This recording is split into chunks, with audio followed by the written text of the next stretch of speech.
Hello my lovely viewers, কেমন আছেন সবাই? আশা করছি ভালো আছেন। আমিও আল্লাহর রহমতে বেশ ভালো আছি। ফিরে আসলাম আর একটা নতুন ভিডিও নিয়ে। আশা করছি আজকের ভিডিওটা আপনাদের অনেক ভালো লাগবে।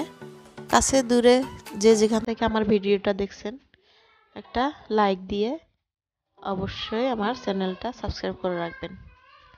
তো চলুন কথা না বাড়িয়ে আজকের ভিডিওটা দেখে নেই। এটা হলো একটা আদিলের পেন্সিল বক্স, ফ্লিপকার্ট থেকে অর্ডার করেছিলাম, তাই আসলো। ও বলছে আপনাদেরকে একটু দেখাতে, ভিডিও করতে, তাই আমি ভিডিও করছি। অনেক রকমের ড্রয়ার আছে, অনেক ধরনের জিনিস রাখা যাবে একসাথে। একটা ক্যালকুলেটর আছে উপরে, তারপরে এই তো একটা করে সুইচ টিপি দিলে ড্রয়ার বেরিয়ে আসে। নিচে ড্রয়ার আছে, উপরেও আছে। এতে রবার থোয়া, অনেকগুলাই চ্যানেল আছে, নিচেও আছে উপরেও আছে। দেখিয়ে দিলাম, আপনারা চাইলে বাচ্চাদের জন্য কিনে আনতে পারেন।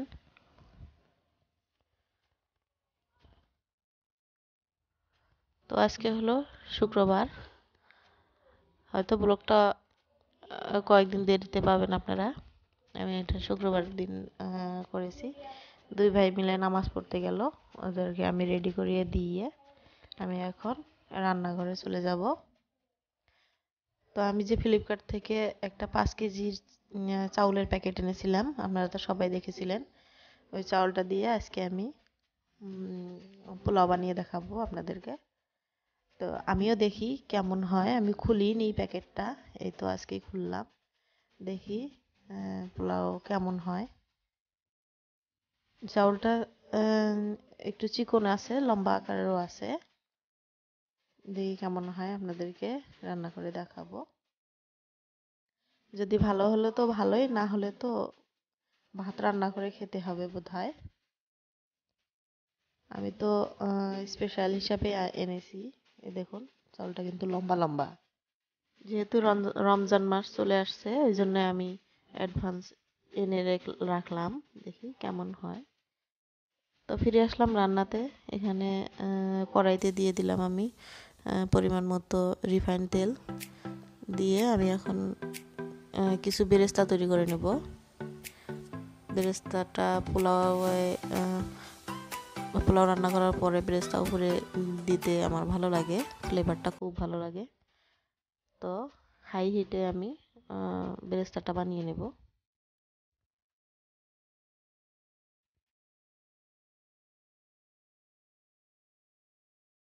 তো হয়ে গেছে, নামিয়ে নিয়েছি আমি বেরেস্তাটা। তো ওই পেঁয়াজ ভাজা তেলেই কিছু পরিমাণ ঘি দিয়ে দিলাম। দিয়ে এখন এখন এর মধ্যে দিয়ে দিব আমি গোটা গরম মশলা আর একটা তেজপাতা ছিঁড়ে 2 টুকরা করে দিয়ে দিলাম। তারপরে এর মধ্যে আমি কুচি করে কেটে রাখা পেঁয়াজগুলো দিয়ে দিব। পোলাওর মধ্যে পেঁয়াজগুলো কিন্তু একদম কুচু কুচু করে কাটতে হবে। কেটে আমি এটা লাল হওয়া পর্যন্ত ভেজে নেব।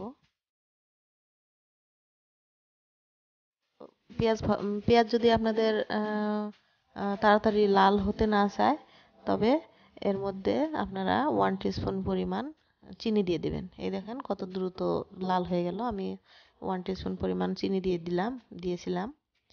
তো এখন আগে থেকে ভিজিয়ে পানি ঝরিয়ে রাখা চাউলটা দিয়ে দিলাম। দিয়ে ভালোভাবে পেঁয়াজের সাথে ভেজে নেব চাউলটা।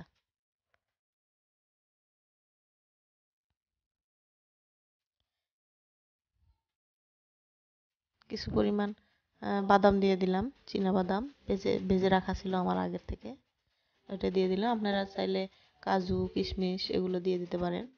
আমি একদম সিম্পল ভাবে তৈরি করছি বাড়িতে এমনিতে খাবার জন্য। তো আরেক চুলায় আমি এখানে খাসির মাংস বসিয়ে দিয়েছি, কষানো হয়ে গেছে।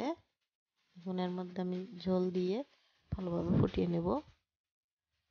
তো আমি চাউলটা ভাজা শেষ করে এখন চাউলটা প্রেসার কুকারে দিয়ে দিচ্ছি। প্রেসার কুকারে দিয়ে দেওয়ার পরে এর মধ্যে আমি পরিমাণ মতো লবণ দিয়ে দিলাম। আর দিয়ে দিলাম আদার পেস্ট, দিয়ে ভালোভাবে নাড়াচাড়া করে এর মধ্যে আমি সবশেষে পরিমাণ মতো পানি দিয়ে দেব। দিয়ে কয়েকটা সিটি দিলেই হয়ে যাবে পোলাও। খুব সহজে রান্না করা হয়। প্রেশার কুকারে রান্না করা মানে আমার হাজব্যান্ড রাইস কুকারে বা হাঁড়িতে রান্না করা ভাত অথবা পোলাও কোনোটাই পছন্দ করে না, তাই আমার সব ভাত, পোলাও, বিরিয়ানি সব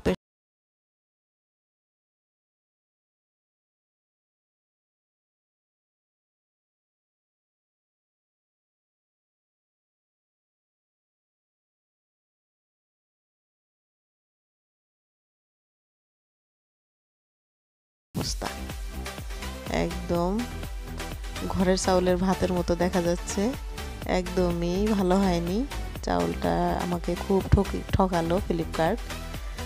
আসলেই ভালো হয়নি, খেতেও খুব একটা ভালো হয়নি।